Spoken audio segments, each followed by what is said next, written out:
Good evening, everybody, and welcome to Thought Leadership Thursday. I'm Gill from Cashbox Global, and I'm delighted to be your host for this evening session. So whether you're joining us from the UK, South Africa, East Africa, or Mauritius, or any other country in the world, tonight we're going to be diving into a topic that has been really We've had so many questions. We had so many questions about it from the community that we decided that it warranted a Thought Leadership Thursday. So to start off with, I'm going to introduce our speakers. First, joining us from Mauritius is Richard Robinson, who is the CEO and co-founder of International Insurance Limited, which is also known as more commonly as IAL. Richard is the CEO and founder and has over 30 years of experience in private wealth management, investment management, and long-term insurance. He co-founded IAL in 2015 and sits on both the investment committee and the State Bank of Mauritius, the investment committee of the State Bank of Mauritius, and the listings committee of the Stock Exchange of Mauritius. Richard, thank you so much for being with us tonight. And then for our second speaker, we have Riet Engel van Zyl, who is the Managing Director of Riet Engel Incorporated in association with Chambers Consulting in Mauritius.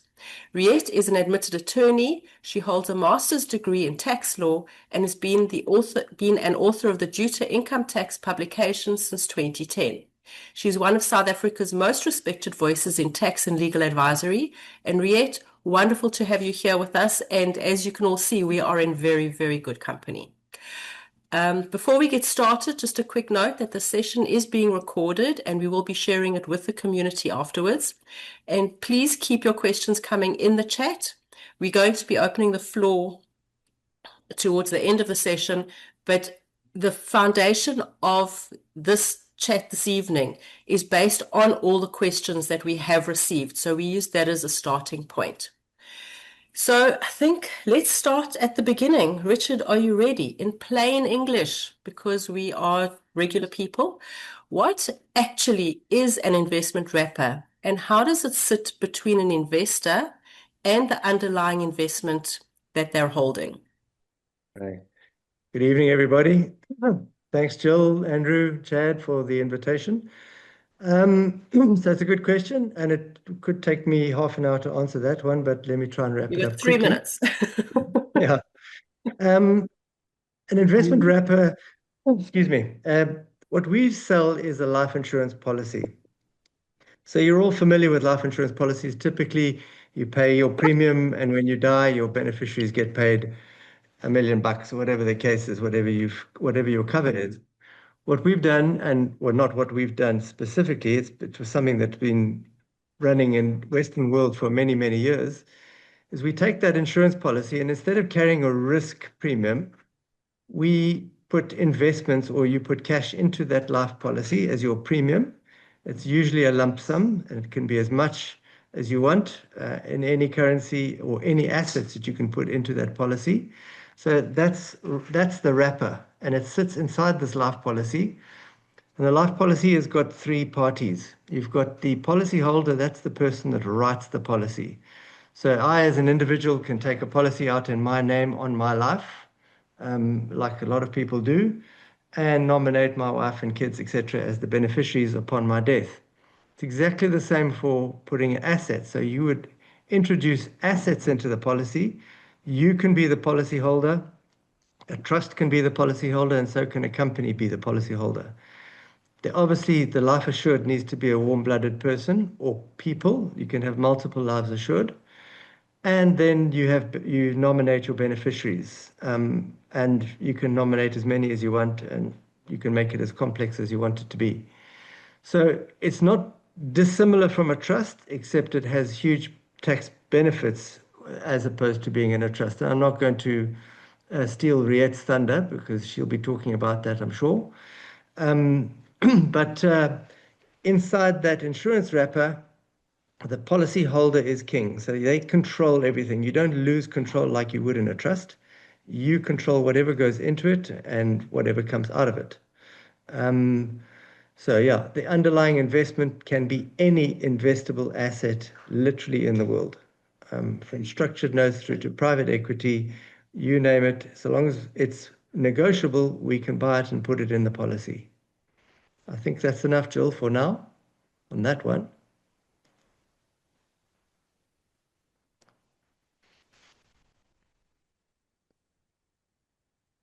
Are you still there, Jill? Sorry, I'm on mute. So Broken up thanks and so much. lost That's a lot. a really helpful way to frame it for us. So the wrapper is actually the structure, it's the vehicle, it's not the investment itself, which brings me Absolutely. to our next question.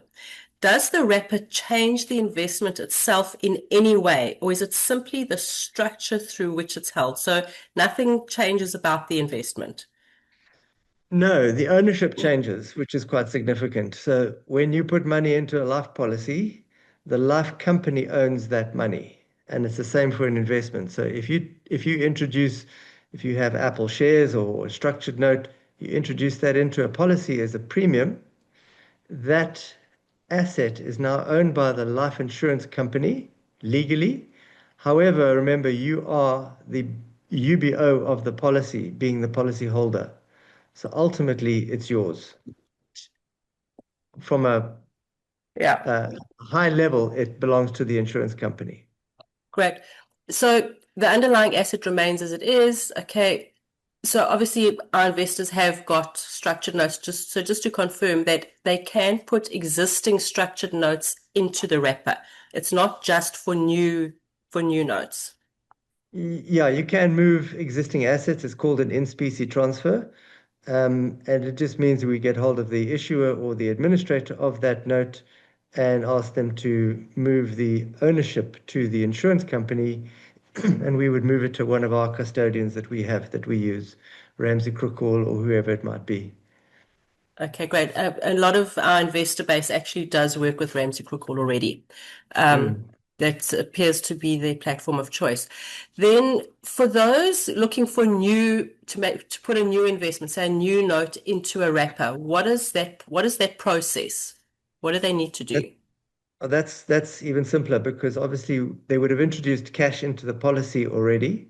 So we'll be sitting on cash. Then we would receive a dealing instruction from their financial advisor, whoever that might be.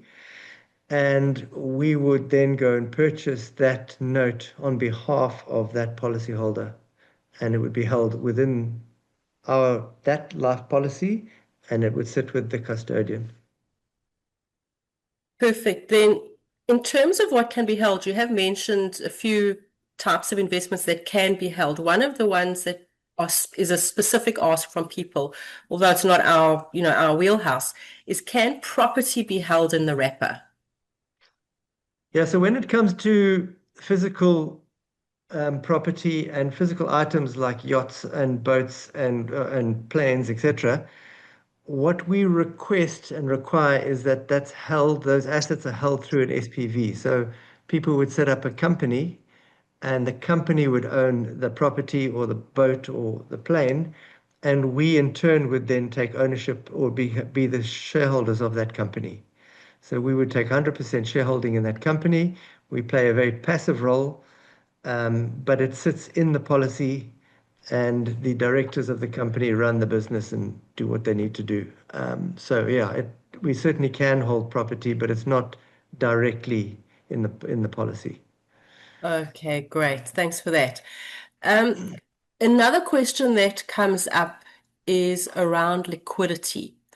Investors Mm. want to know that if they need to access funds, are they locked out completely, or can they actually access funds in from the wrapper if they need it? Mm. So the wrapper can hold illiquid assets, like property, for example. So we always ask the clients to put some cash into the policy. We don't want to be selling off the kitchen so that we can pay our fees and pay whoever needs to be paid. Um, so they would hold some cash in the policy, but if they needed to take a significant amount, they're free to redeem anything that they want to redeem in the policy at any stage, take as much or as little as they want to. And it's the policyholder again that actually dictates that. So they send us a withdrawal form and we would action that And they would tell us, or their financial advisor again would tell us what to sell to generate the liquidity to be able to hand that cash to them. And there are many ways to get the cash to them. It doesn't have to go into a bank account. We can't pay it to a Can't. third party. Yeah, yeah. Sorry, We can't Tito, put can it you back. mute yourself, please? Sorry. So we Sorry. can't, yeah, Yeah. we can't pay the money to a third party. So we'd always pay it to their bank account. Alternatively, they can elect to get a prepaid debit card that we can make available to them, and we can load the money onto that card. It's a corporate card, so it's very nice, but it does have their name on it, and they can run around the world with using that at an ATM, at a point of sale. Yeah, so it's very handy, and can hold 20 different currencies. So yeah, it's very nice. Okay, that's really interesting because many of our investors have income notes, so that income would be paid obviously into the wrapper, and then they would be able to access that. Yeah, absolutely. Okay, interesting. Yeah, it's Great. anonymous. It's anonymous from their perspective, that card. Yeah. Nobody sees it. Yeah, it's very nice. Okay, perfect. That's reassuring to know. And then related to security, and that's a question that we've always got to ask ourselves these days with the way the world is. What happens if something goes wrong at the life company level? Okay, so interestingly, it's very different from a normal company that gets liquidated. When you liquidate a life company, you appoint an administrator. Um, they can't just sell everything because the policyholder assets cannot be attached by creditors. So those assets are absolutely sacrosanct. Um, and the administrator would contact the policyholders and find out what they want to do with the assets, whether they want to transfer it to another life policy, whether they want it sold and sent to um, back to their bank accounts or transferred into their own names. So they have freedom of choice here, which is vastly different from a normal liquidation. But yeah, policyholder assets are completely the only assets that they would have to be able to attach would be the capital in the company. And obviously, they could go after the directors legally if they felt that they'd been negligent or fraudulent or something. Okay, good to We've know. de-risked our business as well. So we don't carry the typical risk that a life insurance company has, where you have a massive cover and you have a black swan event and you have to pay out millions and millions of dollars that you don't necessarily have. We reinsure all our risk 100% with three different reinsurance houses. So we don't carry the risk. It's carried by AAA rated like Gen Re, Generali, and Lloyd's, um, so that we mitigate that problem of falling foul. Yeah. Okay, excellent. Yeah, so we're also very risk averse in terms of the investment banks we work with within our notes as well. So we Yeah, we understand that very, very well. Then yeah. the next question, there are two things for sure in life, death and taxes, and Riet will be um, dealing with this on a tax from a tax perspective. But what happens in the event of an investor's death, the policyholder's death? So it's quite simple, actually. We're not worried about probate, so there's no probate as far as we're concerned. We get from whoever, whether it's the IFA or a trusted person that the clients actually deal with, we get a death certificate.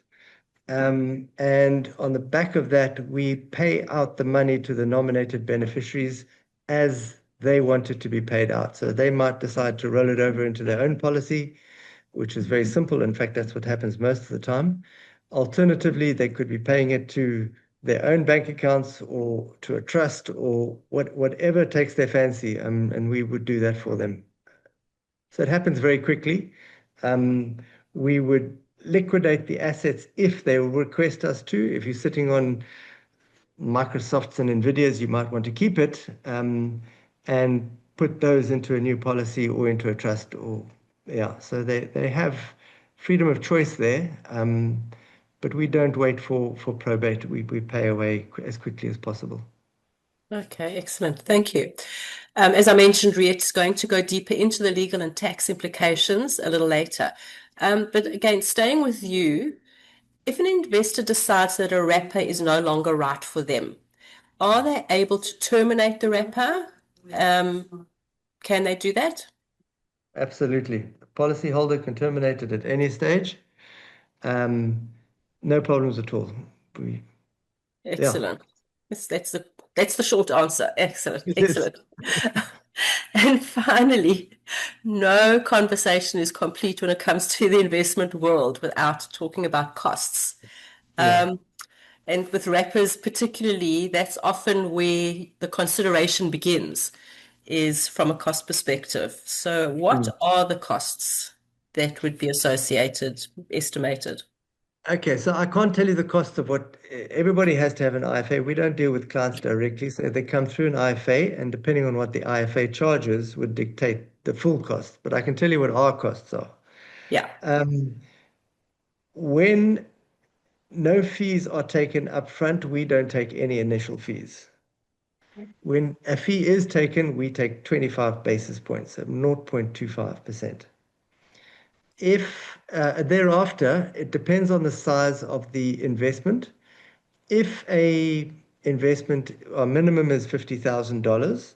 If an investment of between 50 and 100 comes to us, it would be charged at 0.55%. That includes 10% for custody. So for our fees would be 0.45, and it goes down from there down to 0.35. Sorry, it goes down to 0.25. Um, so it goes down as a straight line, and 0.25 starts hitting at 250,000. So it's not unachievable. Mm. Yeah, and I think in this space, I, I truly believe that we are the lowest cost life insurer for the type of business that we are doing in the world. There are not too many players in this game in the offshore world anyway. There's a lot of them in America, and in Switzerland there's quite a few, but Switzerland fees are through the roof. So Yeah. So lovely from position. an so from an IL perspective, um, taking out the advisor fee, because you can't determine that from No. that just the IL costs, what would those be? Like, Well, the IL costs are either 0.25 or nothing initial, yeah, and then 0.55 going down to 0.25. perfect. That's exactly. And then on top of that would be the advisor fee. And if the advisor charges a fee, then you would add an additional 0.25% there. Yeah, that's all disclosed in the paperwork. We require clients to sign the paperwork which specifies the fees, so there's full transparency. We don't hide anything, and we don't earn brokerage, we don't earn soft commission. We live and die by our admin fees. That's it. Perfect. Thanks. Well, Richard, that's been incredibly clear. And I see there are quite a few questions coming through, which we'll get to. Thank you for that. And Pleasure. it's one thing to understand the mechanics of how the wrapper works, but for many of particularly our South African investors, because that is our largest base currently, the immediate questions are, what does that mean for my tax position? And what happens to this investment when you're no longer around? And that's where Riet comes in very importantly. So Riet, over to you. Let's start with what I suspect is the first So, question many South African investors that sits in the back of many South African investors' minds when they hear it's an offshore wrapper structure. And right. SARS is the word there. Do they need to declare it? Yeah. Yeah. Do they need to declare Yes. it? Yeah. And So, does their accountant need so, to know? okay. So you've got SARS and you've got your accountant. With SARS, you do need to file what is referred to as a reportable arrangement form. If you are paying 5 million ZAR rand and more over to an insurance company like IAL, because they are not a South African tax resident or SA registered insurance and investment firm. So that's the one. And yes, please inform your accountant because they typically help you to file those forms. Now, what happens to those forms is it's a compliance form. You have penalties if you don't file it, but it goes onto what I call the pile at SARS. There's penalties if you don't file it, but it's better to file it. It is like a declaration. That's the end of it. So rather file it if you are investing or paying or divesting 5 million and more to IAL. Excellent. So SARS and your accountant. Okay, great. So transparency with SARS is key, and they are tightening that net, and people It used to is be able to recommended, hide, yes. but not so much anymore. So now that we understand on the disclosure side of things, let's talk about how the tax is actually handled within these structures day to day. From a South African resident perspective, because as I said, this is the majority of people that are on here, and if you are sitting in another country, Riet is actually able to assist you as well because she does this globally. But from that perspective, how is that tax handled typically? Right. So you don't have to, when you put something, let's call it a cash investment, let's just talk straight cash investment into the wrapper. That's not something that you have to report on a 6 monthly and annual basis unless there's a return that's coming back to you in your personal name, which that's obvious, and or you are divesting out of your personal name into the wrapper. So there's no constant reporting. It's only when you take out of the policy and it comes into your personal name and that's paid back into a South African bank account. Then obviously there's a report that has to be done, and that's typically done on a capital gains tax basis. So it's a capital growth that you're receiving. Okay, great. So we've actually got a capital gains question further down. So from that paying that tax annually side of things, okay, the tax on the investments, because right now when we have a structured note, for example, because that is where our community have a lot of investments, they've got to report annually on the income that they received. How is that tax handled within the structure, because they're having income paid into the structure from their note? Okay, so it depends on where the income is paid. Is it paid into the personal name, again, in your own individual name, or is it paid into a trust? Because those are two different taxing events from a capital gains tax point of view. So again, capital gains tax, because that's the growth that you typically get out of these wrappers. If you take out of the wrapper, that would be on an annual event that you report in your personal name. If it's distributed to the trust, the reporting obligation goes on to the trust to do that, that tax report on the receipt of the wrapper. Okay, but any income that gets paid from the note into the wrapper, but is not, the investor doesn't then draw cash out. Distributed. It remains, because in this wrapper, it's effectively taken out of your estate. So you don't have to do that reporting consistently and continually unless you take it back into your own personal name.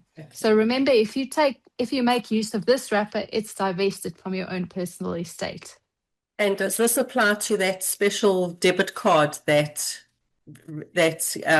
Richard mentioned? So if they use that debit card, it's considered you taking a withdrawal. You taking a withdrawal, but that's not reportable unless you do want to continue saying that the wrapper is part of your estate, but that would completely take away the benefit of the wrapper. By taking out the wrapper, you're taking it out of your estate. And there's no reporting if you do it on the, shall we call it the equals card? That's what's used. I call it the debit card equals card. Okay, so it's great. not the same as receiving into a personal bank account. Okay, perfect. So just to confirm, if you use the funds from that debit card or that equals card, whatever you call it, then that doesn't form part of the reporting. Just to Correct. confirm that. Perfect. Okay, wow, that's Yes. interesting. Now, Richard touched earlier on what happens to the wrapper from a structural perspective when an investor passes away. Can you take us Yeah. through the legal and estate planning side of that same question, is if somebody passes away? Right. So by taking out the by investing into the wrapper, you do one very important thing is you take what you put in the wrapper and take it out of your personal estate. So at the event of death, it is no longer part of your estate. It is also, if you've got beneficiaries listed in the policy, not something you should typically list in your will, because IL will act on the beneficiaries of the policy. So it's completely removed out of your estate. So there's no estate duty. There's also no deemed disposal or capital gains tax of what the underlying assets are in the policy. So that's very important to understand at the event of death. And Richard touched upon this. When it rolls over into a following policy for the beneficiaries, it can remain outside of their estates as well. Okay, excellent. Okay. And then flowing from that. So that's what I think Richard was referring to as the thunder. Yes. Yeah. And then flowing That from is that, significant. it is very, very significant. For investors who already have a will in place, Yes. they would, what do they do there? Because I would imagine that they would have listed their investments. So what if they already have a will? So, I mean, it's very important to remember that a wrapper falls outside of your estate. So it's not part of what your executor would be able to raise administrative fees for, executive fees for. So whilst you can list it in your will for purposes of the testator to read to your beneficiaries, it doesn't form part of your estate that will be managed by an executor. So can be listed, but you don't have to.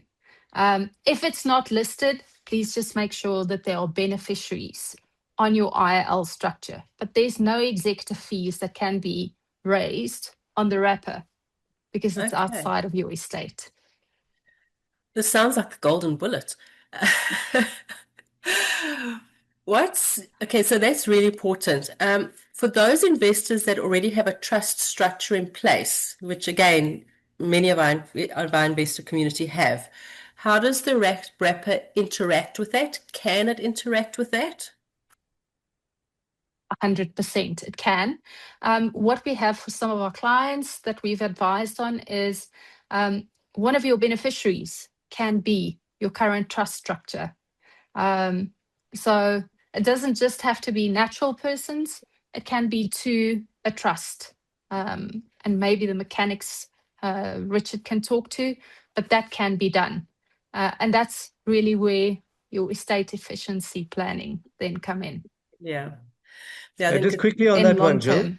Sorry, yes, Richard? If I add something quickly there. So what people begrudge with trusts is paying fees and paying fees and paying fees for many, many years and not necessarily ever getting the benefit out of it at the end of the day because they need the money. So what we've created is a master trust in Mauritius. It's held by an independent company. It's got nothing to do with us, but we've paid for this trust to be created, and people can nominate that trust as their beneficiary, and they have exactly the same benefits that they would have if they had their own family trust, except they're not paying 1 cent for it. Only time the charges apply are when the life assured dies, we pay money down to the trust. That's when the trust fees start being paid. But I mean, you could have 20, 30 years without paying fees, and you only pay fees for a few months until you decide, or the beneficiaries decide what they want to do with the assets that have landed up in a trust. You still have a letter of wishes, you still have everything that you would have in a normal trust. That makes a lot more sense to me. So no cost. Excellent. Okay. Glad you touched upon that, Richard. It was raised in a question today that I had with a client.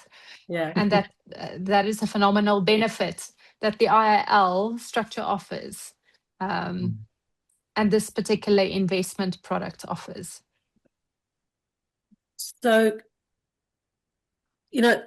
some of our investors,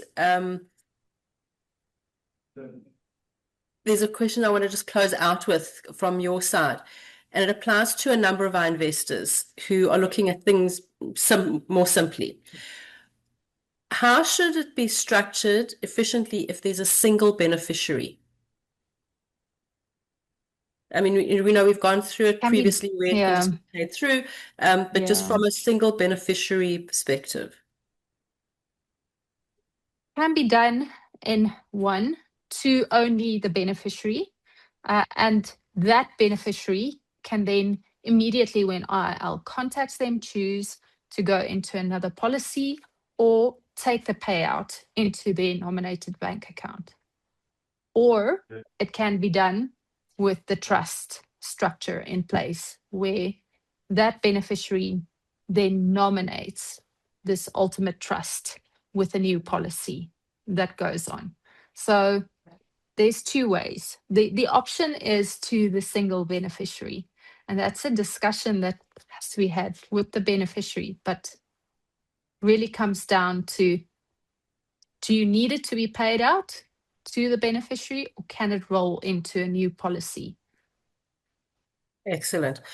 Great. Well, I think those are the foundation questions that we've gone through, and we still have quite a bit of time, so I'm quite happy for that for questions.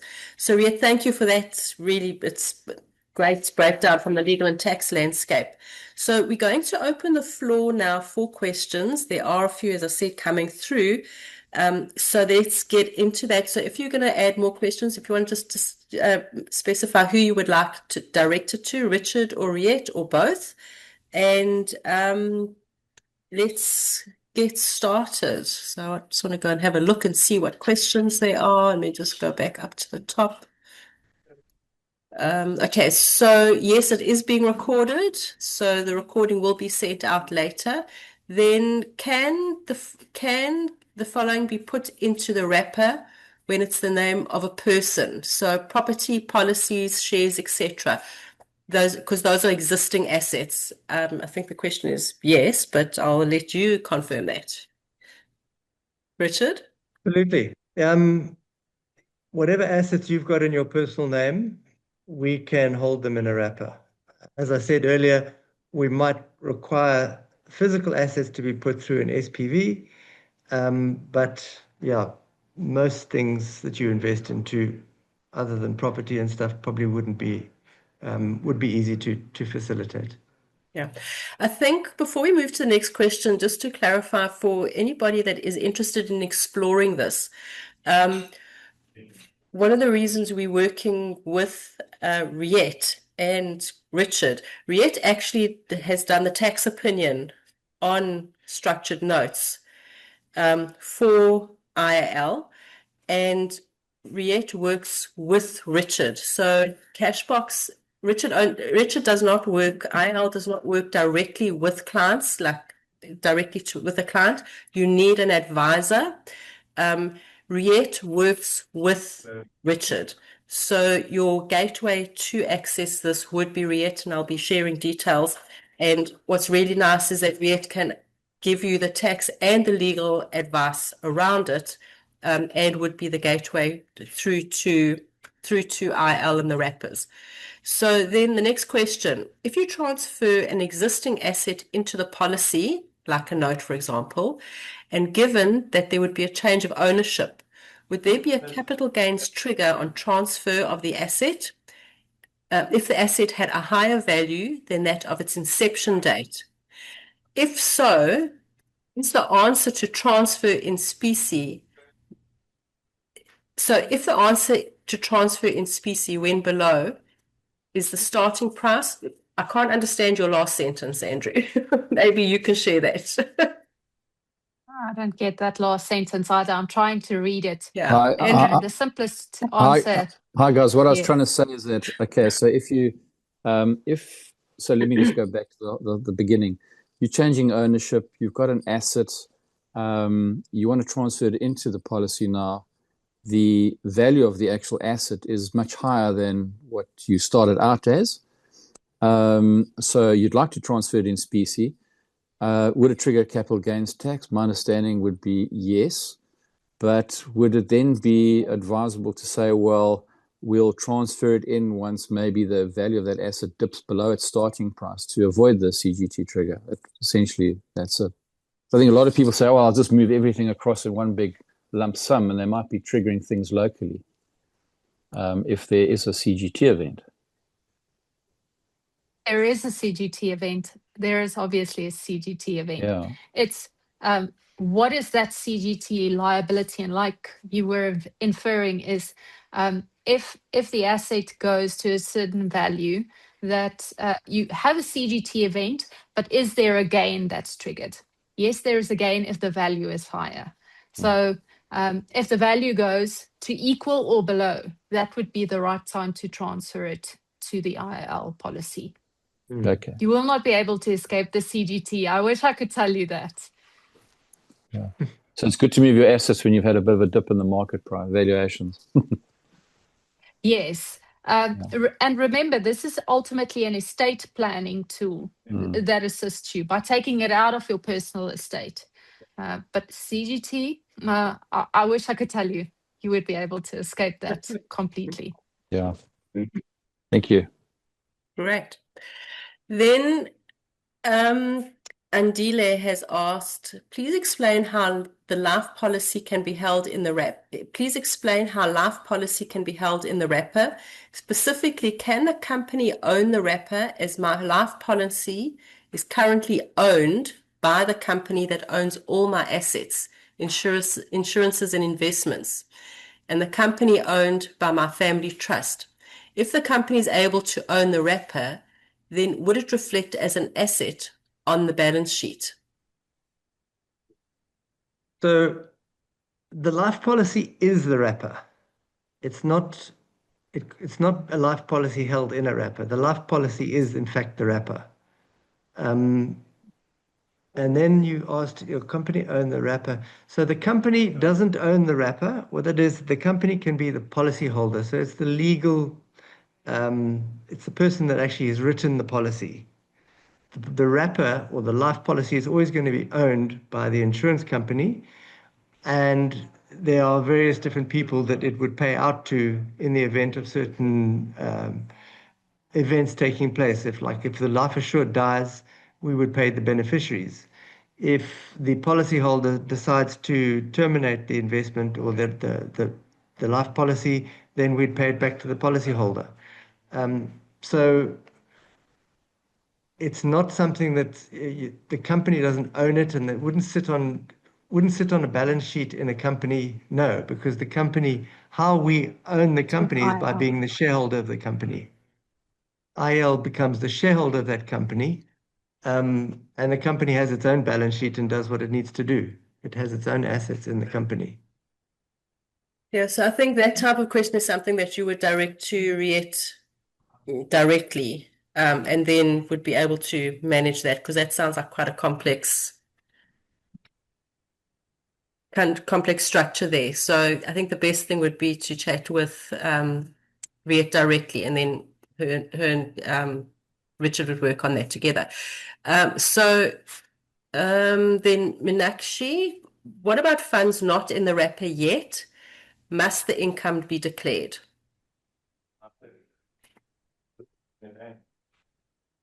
So it sounds like a tax question.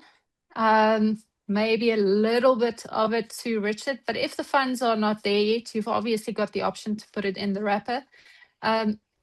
What do you mean with haven't been declared yet?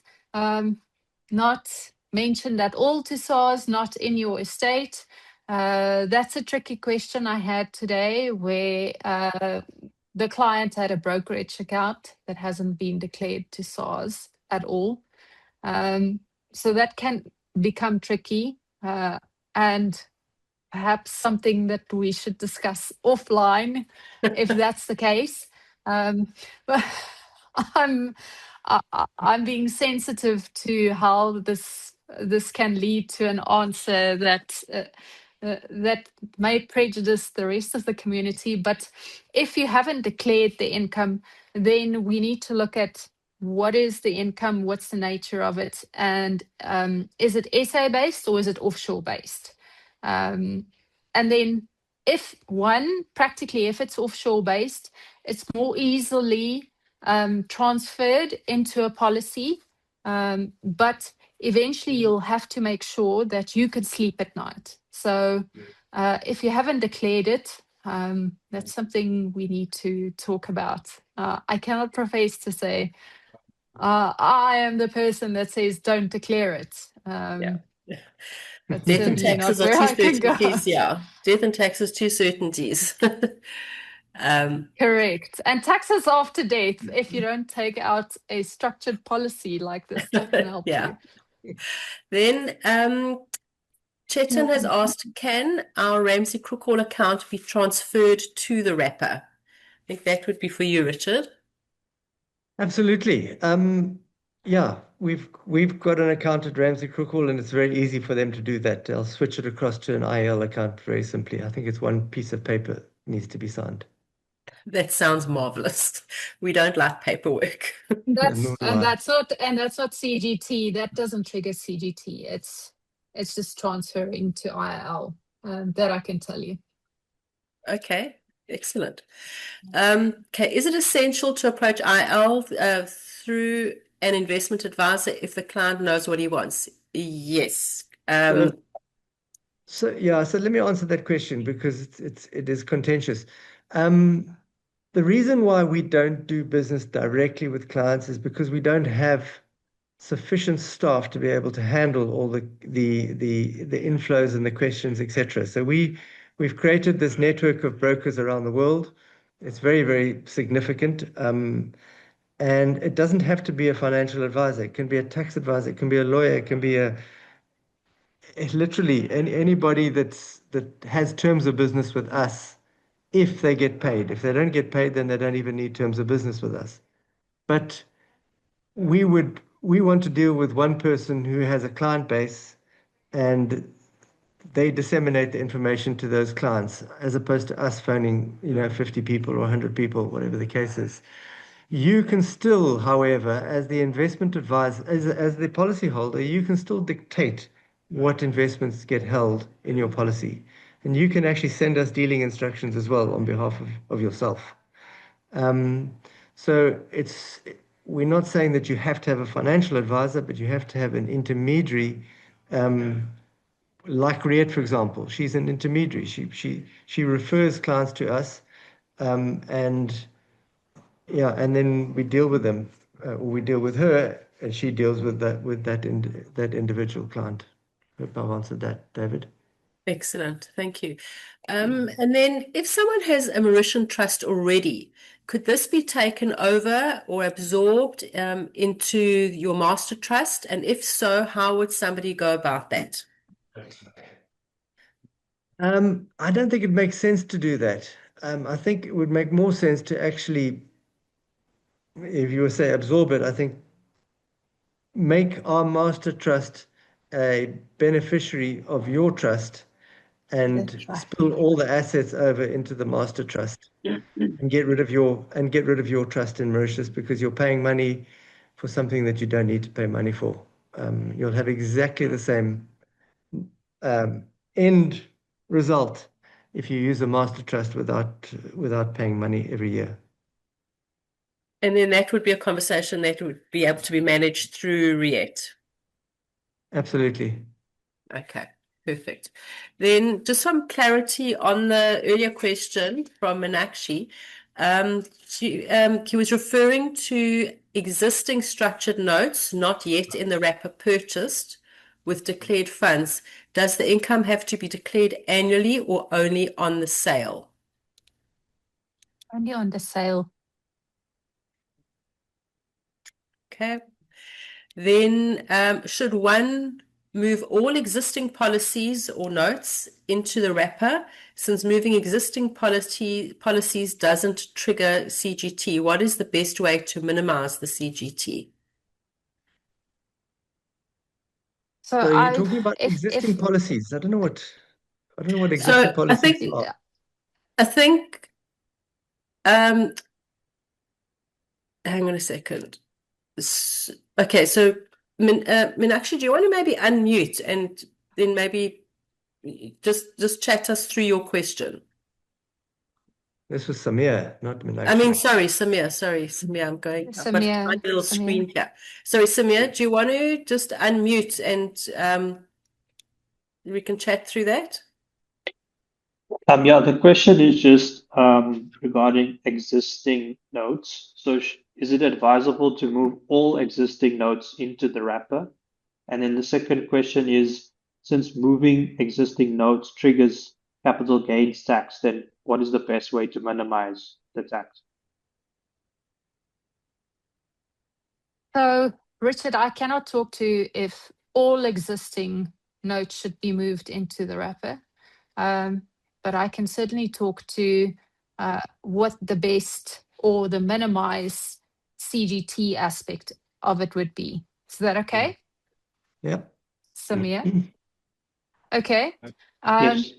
We've just talked about the fact that if you've got those in your personal name and you are going to dispose of it, there will be a capital gains tax trigger, like we've confirmed.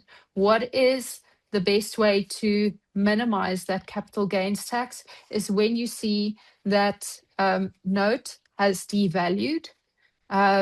You would have a capital gains tax event that's reportable, but it would be a loss that you then account for. That's the best and minimized capital gains tax event to take those notes across, unless you're doing a specific structure that you're looking at. But you won't get out of the capital gains tax trigger. It's what that gain would be at the specific point in time when you dispose. So you've got to watch your underlying investments or the notes that you want to transfer to the wrapper. Does that make sense? Yes, thank Yeah, you. I think one other thing, Samir, you've got to take into account is the fact that you could die at any stage. I mean, it's a horrible thought, but yeah, we could all just pop our clogs.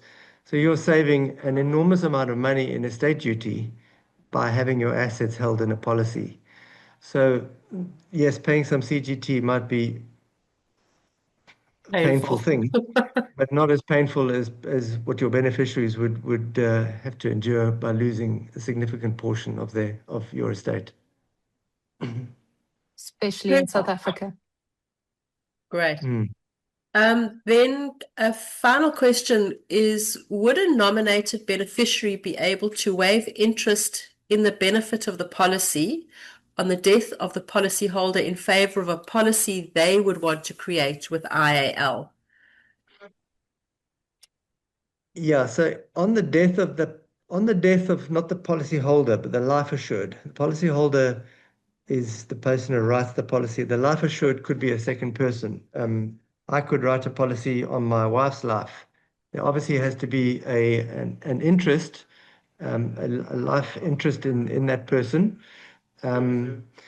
So if the life assured dies and it's the last life assured, you can have multiple life assured as well. Let's say the last life assured dies, that policy matures. It's dead and buried now. So those beneficiaries have choices. As I said, they can roll their portion of that benefit over into a new policy in their own name, or they could take a payout, or they could move it into a trust or whatever they wanted. So choices are there. Excellent. So if we have wrapped up the questions, I don't see any more questions. If you do have any other questions, please feel free to send them through to me and we can respond. And so we do have a few more minutes, but just in a summary, for a quick wrap.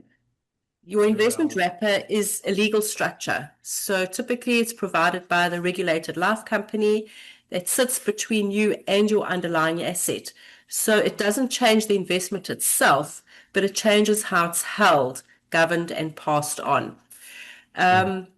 Your existing investments, including structured notes, can in many cases be placed into the wrapper and new investments can be made directly within one. The process is more straightforward than people expect. I think that was a pleasant surprise that there are so many benefits to this, and it's really not that complex. Wrappers provide meaningful protection in the event of life company insolvency, and they do offer liquidity if you need it. So the capital isn't simply locked away. From a South African perspective, disclosure to SARS is very important. And it's not a structure that you set and forget from a compliance perspective. You do need to be on the up and up. From a tax treatment perspective, including capital gains tax, it can be more favorable within the wrapper, but the detail matters, and that is where your professional advice is essential. And then finally, on the estate planning side, how the wrapper interacts with your will, your trust, and your beneficiary designations needs careful structuring because one size doesn't fit all. So, Richard, a huge thank you to you, Riet, as well, for giving us your time so generously and your expertise. It's wonderful to be in a room on a screen with people that are so knowledgeable in their field. These are complex topics that you've helped us understand, and that is really what these TLT sessions are all about. So for those of you who have any further questions, please don't hesitate to reach out to us and we'll connect you. I will be sharing Riet's contact details so that you can speak with her directly. And as I said, a recording is available after, it's going to be available in the next couple of days. So do look out for that. And then thank you everybody for joining us this evening, and we look forward to seeing you at the next TLT session. So with that, thank you, Richard, everybody that joined us.